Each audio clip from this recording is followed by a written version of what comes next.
الله أكبر الله أكبر الله أكبر الله أكبر أشهد أن لا إله إلا الله أشهد أن لا إله إلا الله أشهد أن محمد رسول الله أشهد أن محمد رسول الله حي على الصلاة حي على الصلاة حي على الفلاح حي على الفلاح الصلاة الله أكبر الله أكبر لا إله إلا الله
السلام عليكم ورحمة الله وبركاته. الله أكبر الله أكبر الله أكبر الله أكبر أشهد أن لا إله إلا الله أشهد أن لا إله إلا الله أشهد أن محمد رسول الله أشهد أن محمد رسول الله حي على الصلاة حي على الصلاة حي على الفلاح حي على الفلاح الله أكبر الله أكبر لا إله إلا الله.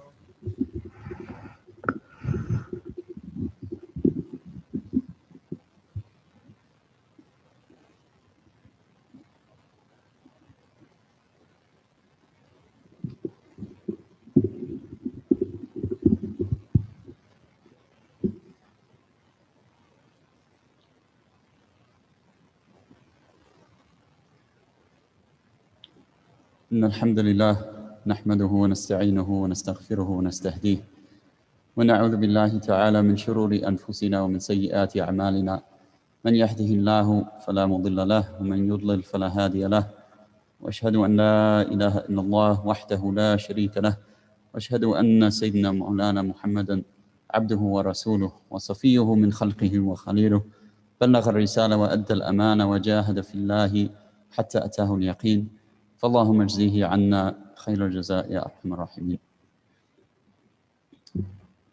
يا أيها الذين آمنوا اتقوا الله حق تقاته ولا تموتن إلا وأنتم مسلمون. We begin with the praise of Allah subhanahu wa ta'ala. We praise Him, we seek His help, we seek His forgiveness, we seek His guidance. And we seek refuge in Him from the evils of our own selves and the evils of our deeds. And we bear witness that none is worthy of worship other than Allah subhanahu wa ta'ala, and that Sayyidina Muhammad sallallahu alayhi wa sallam is His servant and His messenger. O you who believe, be conscious of Allah as is due, and die not except in a state of submission to Him. Brothers and sisters, I want to talk to you today about a golden opportunity that is available to every single one of us. That's available to us individually, it's available to us collectively, it's available to us for ourselves, and it's available to us in particular for our families. And I believe that it's an opportunity that we as a community have neglected, and that we've neglected it to our detriment. We've neglected it, and Allah knows best, to our detriment. And it's something that, with the permission of Allah, it's not difficult to undertake. With the help of Allah, it's not difficult to undertake. And it's an opportunity that we need to take in our hands and move forward with. And that opportunity is dedicating ourselves to the Quran and raising our families in a way that they are dedicated to the Quran. And as someone who has been an educator in secular spaces, in the university, in religious spaces, in different geographical areas ranging from Massachusetts to New Jersey to Illinois to Michigan to different places, I see sometimes that our young people reach adulthood and have not been given the opportunity to develop a relationship with the Quran as we would hope. They reach adulthood, and the Quran used to be the backbone of education in any Muslim society. Not only the backbone, it was the foundation, it was the beginning and the end of education. It was how you actually learn to read and write.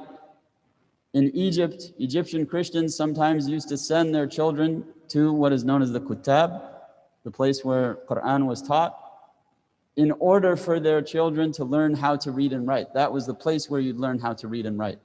In other words, it was considered that the very beginning of education itself, the beginning of the process of education, both in terms of formal learning, but also in terms of adab, in terms of character formation.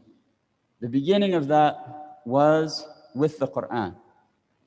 And it was also the continuous stream through which education flowed. There's no science among the Islamic sciences. There's no endeavor that we can do that falls outside of the sphere of concern of the Quran, because the sphere of the concern of the Quran is nothing other than human life itself.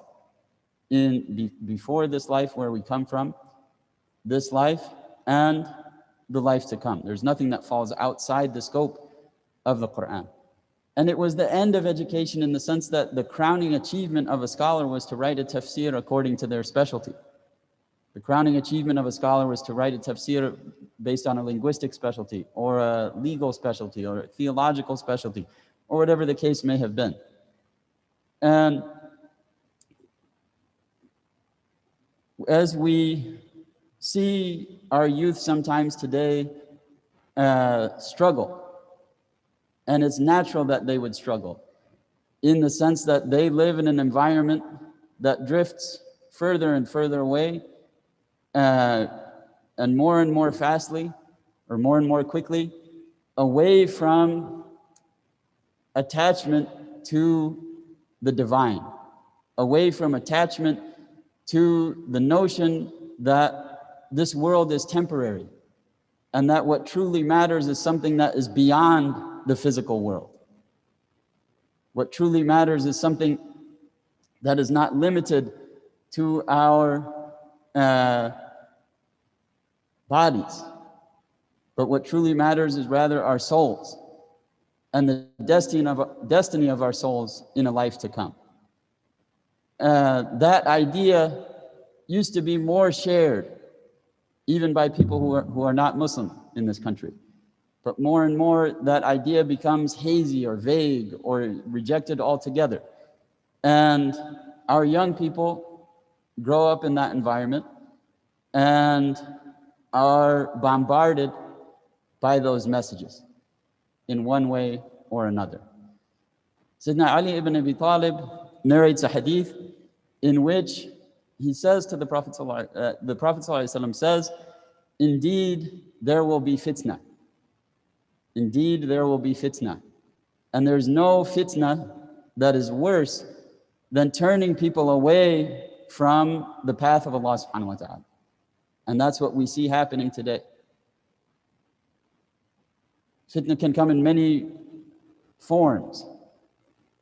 We see fitna before our eyes in all of its various forms. We can be tested in terms of temptations. We can be tested in terms of conflict among different groups of people. All of this falls under the idea of fitna. But the greatest fitna is the fitna in iman, the fitna in faith. And we ask Allah subhanahu wa ta'ala that He not make our fitna in our faith. Allahumma la taj'al fitnatana fi dinina. So the Prophet ﷺ said, indeed there will be fitna. Indeed you will witness trials. And Sayyidina Ali asked, what is the way out? What is the way out from these trials? And the Prophet ﷺ said, the Book of Allah. The Book of Allah. If you want a prescription for every disease, if you want a way out of every problem, if you want a cure for any illness, individually or collectively, you find that cure in the Book of Allah subhanahu wa ta'ala. And we have an opportunity to, while our children are young, create, whether in our homes or in our masajid or in our schools, we have an opportunity to give them an attachment to the Quran. And it flows in them before they're fully aware of what's happening. My grandfather spent the last couple of years of his life reading the Quran on a daily basis. And he said that he believes that it's revelation from Allah subhanahu wa ta'ala. This is not somebody, he was not formally practicing Islam. But he said he believes that the Quran is revelation. He said he believes that Muhammad sallallahu alaihi wasallam is a prophet. And he said that the Quran challenges you. And he said, I read it and I don't know if I live up to it. And if we give our young people an attachment to the Quran, there will come a day, they won't understand it when they're young, but there will come a day where they understand what that challenge means. There will come a day where they understand, they see themselves in the mirror of the Book of Allah. And what my grandfather understood was that this is a demanding mirror. It was putting forth an ideal of human perfection and describing the ways in which people can be diverted from that. And the character of the Prophet ﷺ, the generation of the Sahaba, there was nothing that so rapidly transformed them as the Quran, right? The very character of the Prophet ﷺ was the Quran, as Sayyidina Aisha described, radiallahu anha. And this is something that requires some focus, requires some intensive effort, but it's not something that falls outside of our abilities. In other words, there are things that we make sure are available for young people. We make sure that they have opportunities for secular education. We make sure that they know their math, that they know their writing, that they have the opportunity to gain this or that branch of knowledge so that they can make money. And it's no more difficult to create an attachment to the Quran. In fact, it's much easier. وَلَقَدْ يَسَّرْنَا الْقُرْآنَ لِلذِّكْرِ فَهَلْ مِن مُدَّكِرٍ, as Allah repeats again and again. We have indeed eased the Quran for remembrance, so is there anybody who will take heed? It's not a different kind of effort that is required to create that relationship. And if we do create that relationship successfully, with the permission of Allah subhanahu wa ta'ala, it is something that will stay with them for their entire lives. And it is something that the Prophet ﷺ spoke about, the example of the believer being like a horse that is tied. And he said, the horse may go some distance away, but it'll be brought back. It'll be brought back. And the Quran has that function. The Quran is the rope of Allah subhanahu wa ta'ala extended from heaven to earth. And so our heavenly nature, our heavenly destiny, bi'idhnillah, is something that the Quran keeps us attached to, that it reminds us of, that it pulls us back to.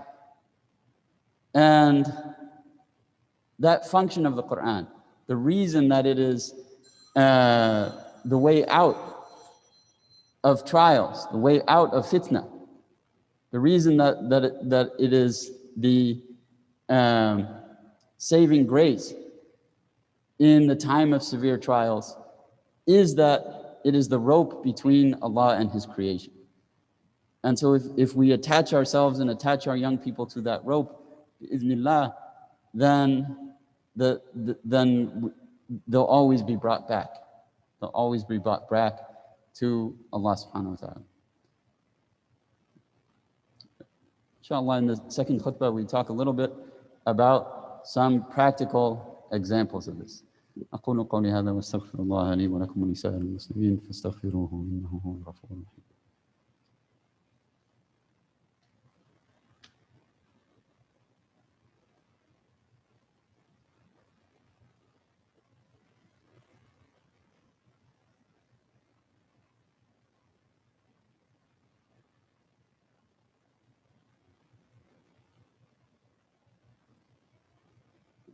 الحمد لله وكفى وسلام على عباده الذين اصطفى. When someone sets out with a sincere intention to become a person of the Quran, and the Prophet ﷺ said, the people of the Quran are the elect of God. The people of the Quran are the people of God and His elect. أهل القرآن هم أهل الله وخاصته. The people of the Quran are the people of Allah and His elect. When someone sets out on that path, whether as an individual or as with the intention for their family members, their children, Allah will put blessing in it.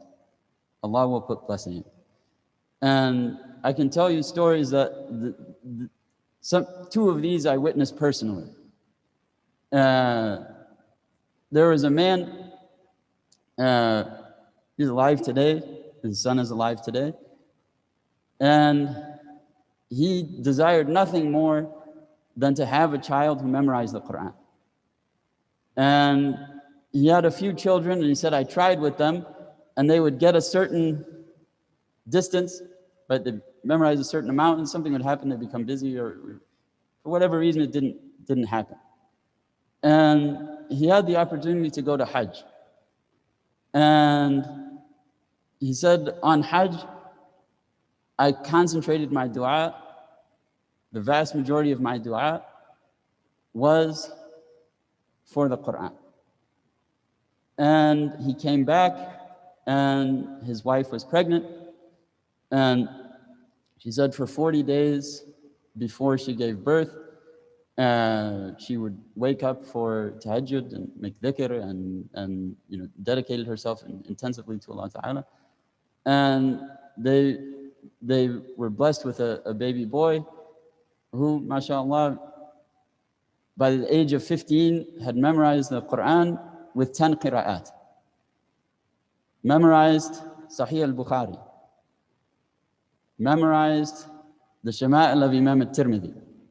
Allah gave him basically a photographic memory. The ability to he sees it, he memorizes it. And through the dua of that boy's father and his sincerity, Allah granted him that. And it's not just memorization. It's not just memorization. Allah is a good kid. He's somebody who, even at a young age, was good natured. His character was beautiful. There's a woman who had a young daughter, and she started her out memorizing Surah Al-Baqarah. She memorized Surah Al-Baqarah incredibly fast. Faster than you could normally imagine a kid that age would be able to memorize. And then she got to Surah Ali Imran and slowed down. She came back to the normal pace. And people asked her, she memorized Surah Al-Baqarah so easily. How could that be? And she said, the only thing that comes to mind, and I don't know how this would work, but she said, when I was pregnant with the child, I used to recite Surah Al-Baqarah every day. Right? And so the connection, babies respond to their parents' voices. Right? Babies hear what goes on around them. You'll see that later in the pregnancy, they start kicking when they hear certain things. Right? So they're aware. Right? And every day, if that's around them, Allahu a'lam how that works, right? But the point is, again, that this sincere attachment had its blessing, its barakah. And the last story I say, and as I said, this is an opportunity that's not just available for our children, it's available for every single one of us.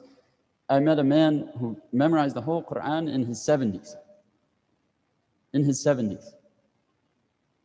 He had been, he'd been a good man all his life, and he was a taxi driver. He led a very simple life, not a lot of material possessions. And at a certain age, he just, that desire came to him. He said, I want to meet Allah subhanahu wa ta'ala with the Quran.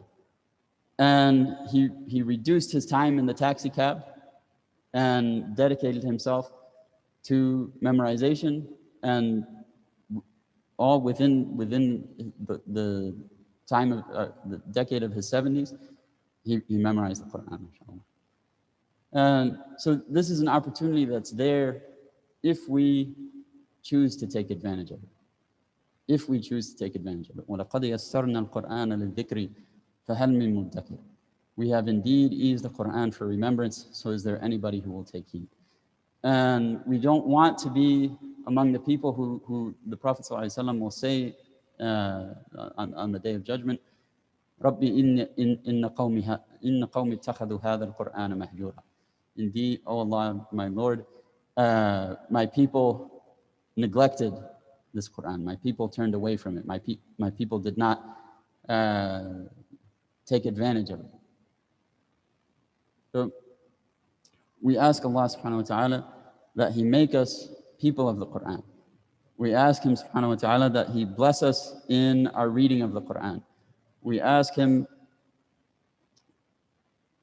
Allah ya arhamar rahimin, we ask You that You fill our hearts with love of the Quran. We ask You, Ya Arhamar Rahimin, by Your most beautiful names and by Your mercy which envelops everything, that You make our community a community of the Quran. We ask You, Ya Arhamar Rahimin, that You allow us and allow our children and allow our families and allow our loved ones to be people of the Quran, to be people who memorize Your words and who love Your words and who understand Your words and who absorb Your words in our actions, Ya Arhamar Rahimin, Ya Arhamar Rahimin. Oh Allah, we ask You, Ya Arhamar Rahimin, that You forgive us, that You forgive our parents, that You forgive our families and our loved ones. اللهم اغفر للمسلمين والمسلمات الأحياء منهم والأموات. اللهم اغفر للمؤمنين والمؤمنات الأحياء منهم والأموات. ربنا آتنا في الدنيا حسنة وفي الآخرة حسنة وقنا عذاب النار. اللهم أعنا على ذكرك وشكرك وحسن عبادتك. وصلى اللهم على سيدنا محمد وعلى آله وصحبه وسلم. والحمد لله رب العالمين. وأقم الصلاة.